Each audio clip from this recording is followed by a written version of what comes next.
ನಮಸ್ಕಾರ, ನಾನು ನಿಮ್ಮ ಡಾಕ್ಟರ್ ಚೇತನ್ ಜಗ್ಲೂರ್.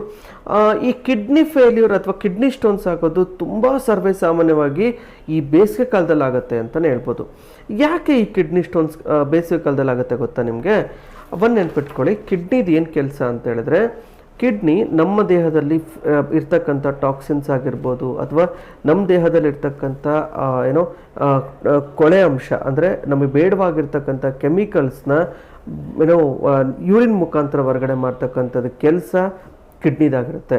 ಸೊ ಹಂಗಾಗ್ಬಿಟ್ಟು ಆ ಕಿಡ್ನಿ ಫಿಲ್ಟ್ರೇಷನ್ ಮಾಡಬೇಕಲ್ವಾ, ಆ ಕಿಡ್ನಿ ಫಿಲ್ಟ್ರ್ ಮಾಡುವಾಗ ಟೈಮಲ್ಲಿ ಕರೆಕ್ಟಾಗಿ ಫಿಲ್ಟ್ರೇಷನ್ ಆಗದೇ ಇರುವಾಗ ಅಲ್ಲಿ ಕ್ಯಾಲ್ಶಿಯಂ ಆಕ್ಸಲೇಟ್ ಮತ್ತು ಕ್ಯಾಲ್ಶಿಯಂ ಫಾಸ್ಫೇಟ್ಸ್ ಅಂತ ಇರುತ್ತೆ.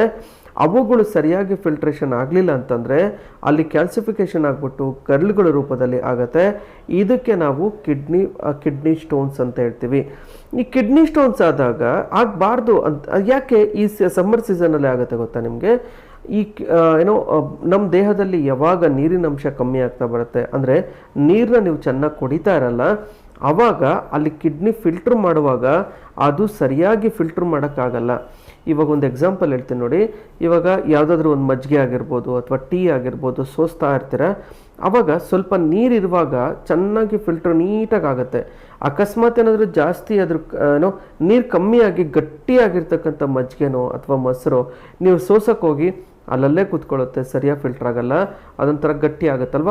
ಸೇಮ್ ಥರನೇ ನಮ್ಮ ದೇಹದಲ್ಲಿ ಯಾವಾಗ ಫಿಲ್ಟ್ರೇಷನ್ ಕರೆಕ್ಟ್ ಆಗಲ್ವಲ್ಲ, ಆವಾಗ ನೀರಿನಂಶ ಯಾವಾಗ ಕಮ್ಮಿ ಆಗುತ್ತೆ, ಅಗೇನ್ ಫಿಲ್ಟ್ರೇಷನ್ ಯಾವಾಗ ಕಮ್ಮಿ ಆಗುತ್ತಲ್ಲ, ಆವಾಗ ಈ ಕ್ಯಾಲ್ಶಿಯಂ ಆಕ್ಸಲೇಟ್ ಮತ್ತು ಕ್ಯಾಲ್ಶಿಯಂ ಫಾಸ್ಫೇಟ್ಸ್ ಇರುತ್ತಲ್ಲ, ಅದು ಕಲ್ಲುಗಳ ರೂಪದಲ್ಲಾಗುತ್ತೆ, ಅದು ಸ್ಟೋನ್ಸ್ ಆಗುತ್ತೆ, ಅದು ಕ್ಯಾಲ್ಸಿಫಿಕೇಷನ್ ಆಗುತ್ತೆ.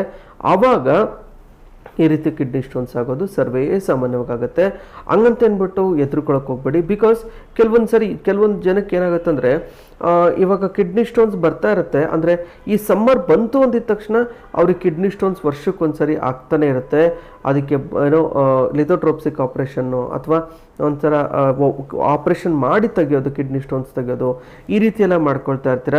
ಆದರೆ ಏನು ಟೆನ್ಷನ್ ಬೇಡ, ಆಯುರ್ವೇದದಲ್ಲಿ ಅದು ವಾಸಿ ಮಾಡ್ಬೋದು. ಅದಕ್ಕೆ ಷಡಂಗಪಾನೀಯ, ಗೋಕ್ಷಾದಿ ಕುಕ್ಕುಲು, ಚಂದ್ರಪ್ರಭೋಟಿ, ಕಲ್ಯಾಣಾಕ್ಷರ, ಆ ರೀತಿ ಮೆಡಿಸಿನ್ಸ್ ಇರುತ್ತೆ.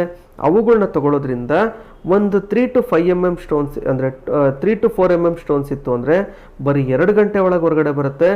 ಅದೇ ಏನಾದರೂ 4 to 7 mm ಸ್ಟೋನ್ಸ್ ಇತ್ತು ಅಂದರೆ 3 ದಿನದಲ್ಲಿ ಹೊರಗಡೆ ಬರುತ್ತೆ. ಅದೇ ಏನಾದರೂ 7 mm ಇಂದ 10 mm 11 mm ಸ್ಟೋನ್ಸ್ ಇತ್ತು ಅಂದರೆ 8 ರಿಂದ 10 ದಿನದಲ್ಲಿ ಎಷ್ಟೇ ಜಾಸ್ತಿ ಸ್ಟೋನ್ಸ್ ಇದ್ದರೂ ಅದು ಕ್ರಶ್ ಆಗಿಬಿಟ್ಟು ಹೊರಗಡೆ ಬರುತ್ತೆ. ಏನೂ ಟೆನ್ಷನ್ ಮಾಡ್ಕೊಳ್ಳೋಂಥದ್ದು ಅವಶ್ಯಕತೆ ಇಲ್ಲ. ಅದಕ್ಕೆ ಮನೆ ಮದ್ದು ಏನು ಮಾಡ್ಕೋಬೇಕು ಗೊತ್ತಾ? ಈ ನೆಗ್ಗಲ್ ಮುಳ್ಳು ಅಂತ ಸಿಗುತ್ತೆ. ನೆಗ್ಗಲ್ ಮುಳ್ಳು ಅಂತ ಹೇಳಿದ್ರೆ, ಈ ಹೊಲದಲ್ಲಿ ಹೋಗ್ತಾ ಇರ್ತೀರಾ, ಅಲ್ಲಿ ಗೋಕ್ಷೂರ ಅಂತ ಇರುತ್ತೆ. ಅಂದರೆ ಈ ಬಸವನ ಪಾದ ಅಂದರೆ ಬಸವನ ಮುಖ ಹೆಂಗಿರುತ್ತಲ್ವ, ಅದೇ ರೀತಿಯೇ ಈ ರೀತಿ ಜೋಡಣೆ ಆಗಿರುತ್ತೆ. ಸೊ ನೀವು ಯಾವಾಗಾದರೂ ಹೊಲಕ್ಕೆ ಹೋದಾಗ ಬರೆ ಕಾಲಲ್ಲಿ ಹೋಗಿದ್ರೆ ಅಥವಾ ಚಪ್ಪಲಿ ಹಾಕ್ಕೊಂಡು ಹೋಗಿದ್ರು ಕೂಡ ಆ ಮುಳ್ಳನ್ನು ಚುಚ್ಚಿರ್ತೀರ, ತುಂಬ ನೋವು ಅನುಭವಿಸಿರ್ತೀರ. ಅದಕ್ಕೆ ನೆಗ್ಗಲ್ ಮುಳ್ಳು ಅಂತ ಹೇಳ್ತೀವಿ. ಆ ನೆಗ್ಗಲ್ ಮುಳ್ಳನ್ನ ತೊಗೊಂಡು 1 ಲೀಟ್ರ್ ನೀರಿಗೆ 1 ಚಮಚದಷ್ಟು ಪೇಸ್ಟ್ ಥರ ಮಾಡಿಬಿಟ್ಟು ಆ ನೀರನ್ನ ಕುಡಿತಾ ಬನ್ನಿ. ಖಂಡಿತವಾಗ್ಲೂ ಕಿಡ್ನಿ ಸ್ಟೋನ್ಸ್ ಹೊರಗಡೆ ಹೋಗೋದಕ್ಕೆ ಅನುಕೂಲ ಆಗುತ್ತೆ. ಜೊತೆಗೆ ಆ ಕಿಡ್ನಿ ಸ್ಟೋನ್ಸ್ ಬರಲಿಲ್ದಂಗೆ ಕೂಡ ನೋಡ್ಕೊಳ್ಳೋಕೆ ಅನುಕೂಲ ಆಗುತ್ತೆ. ಅಕಸ್ಮಾತ್ ಏನಾದರೂ ಈ ಕಿಡ್ನಿ ಸ್ಟೋನ್ಸ್ ಬಂದಿತ್ತು ಅಂತ ಹೇಳಿದ್ರೆ ಏನು ತಿನ್ನಬೇಕು ಏನು ತಿನ್ನಬಾರ್ದು ಅನ್ನೋ ದೊಡ್ಡ ಕನ್ಫ್ಯೂಷನ್ ಆಗುತ್ತೆ. ಯಾಕೆ ಅಂತ ಹೇಳಿದ್ರೆ, ಕೆಲವೊಬ್ರು ಹೇಳ್ತಾರೆ ಬೀಜಗಳಿರ್ತಕ್ಕಂಥ ಪದಾರ್ಥಗಳನ್ನ ತಿನ್ನಲೇಬೇಡಿ ಅಂತ. ಯಾವುದರಲ್ಲಿ ಬೀಜ ಇಲ್ಲ ಹೇಳಿ? ಒಂದು ಮೆಣಸಿನ್ಕಾಯಿ ಆಗಿರ್ಬೋದು, ಟೊಮೊಟೊ ಆಗಿರ್ಬೋದು, ಬದನೆಕಾಯಿ ಆಗಿರ್ಬೋದು, ಎಲ್ಲದರಲ್ಲೂ ಬೀಜಗಳು ಇದ್ದೇ ಇರುತ್ತೆ. ಹಂಗಂತ ಹೇಳ್ಬಿಟ್ಟು ಎಲ್ಲದನ್ನು ಅವಾಯ್ಡ್ ಮಾಡೋಕ್ಕಾಗತ್ತಾ? ಖಂಡಿತವಾಗ್ಲೂ ಬೇಡ. ಎಲ್ಲ ಥರದ ಊಟ ಮಾಡಿ, ಎಲ್ಲ ಥರದ್ದು ಕ್ಯಾಲ್ಶಿಯಂ ರಿಚ್ ಫುಡ್ ಎಲ್ಲ ತಗೊಳ್ಳಿ. ಅಂದರೆ ಸುಣ್ಣ ಆಗಿರ್ಬೋದು ಅಥವಾ ಎಲಡಿಕೆ ಆಗಿರ್ಬೋದು, ಹಾಲಾಗಿರ್ಬೋದು, ಎಲ್ಲ ಕುಡೀರಿ. ಆದರೆ ಒಂದು ನೆನ್ಪಿಟ್ಕೊಳ್ಳಿ, ನಾನು ಹೇಳಿದ ಪ್ರಮಾಣದಲ್ಲಿ ನೀರು ಕುಡಿತಾ ಬನ್ನಿ. ಖಂಡಿತವಾಗ್ಲೂ ನಿಮಗೆ ಕಿಡ್ನಿ ಸ್ಟೋನ್ಸ್ ಆಗಲ್ದಂಗೆ ನೋಡ್ಕೊಳ್ಳುತ್ತೆ.